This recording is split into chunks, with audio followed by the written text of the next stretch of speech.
नमः ॐ विष्णुपादाय कृष्णप्रेष्ठाय भूतले श्रीमदे भक्तिवेदान्त स्वामिन् इति नामिने।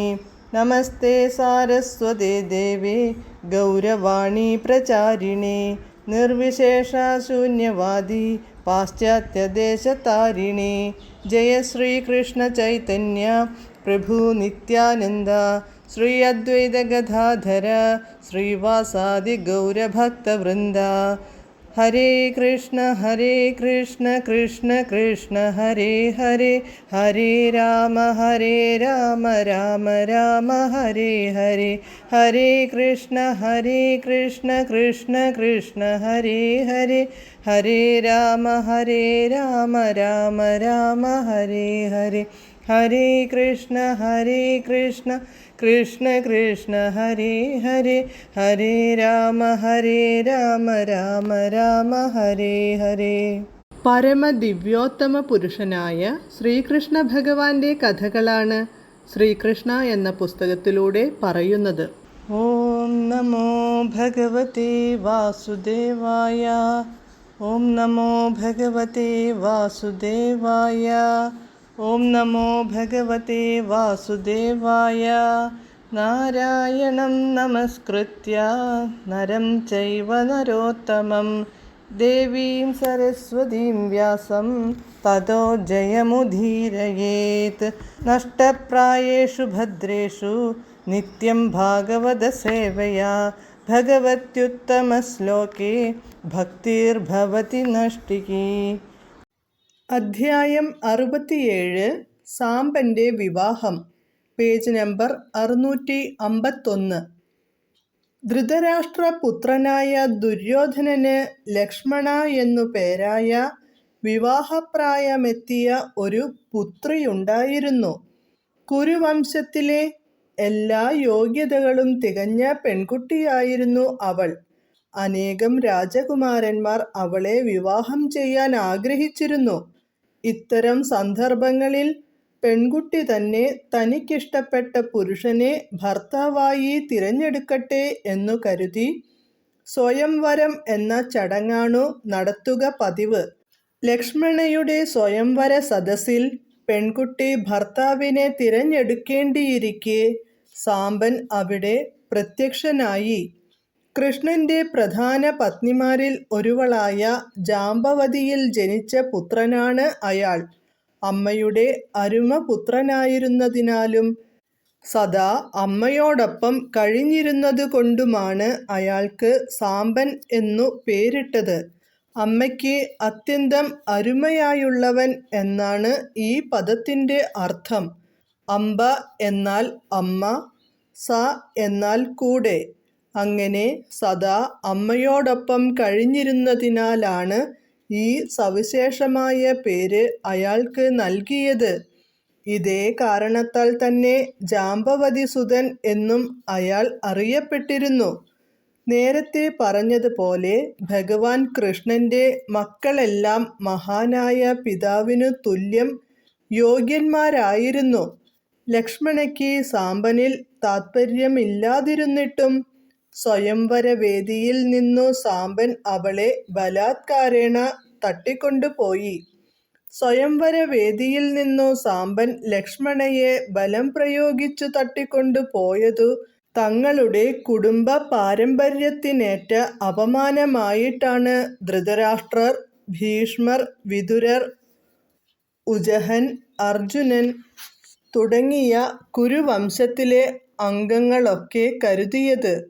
അവനെ ഭർത്താവായി തിരഞ്ഞെടുക്കാൻ ലക്ഷ്മണയ്ക്ക് ഒരു താത്പര്യവും ഉണ്ടായിരുന്നില്ലെന്നും അവർക്കൊക്കെ അറിയാമായിരുന്നു.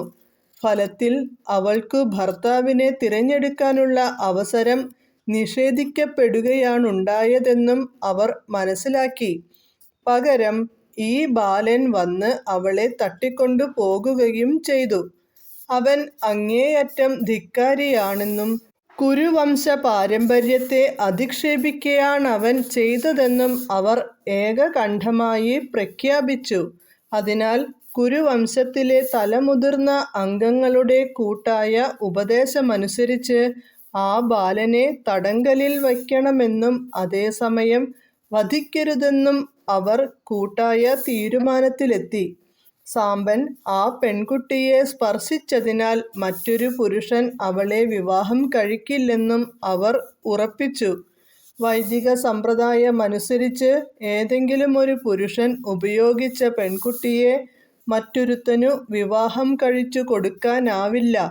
മറ്റൊരുത്തനുമായി ബന്ധപ്പെട്ടു കഴിഞ്ഞ പെണ്ണിനെ വിവാഹം കഴിക്കാൻ ഒരു പുരുഷനും തയ്യാറാവുകയില്ല.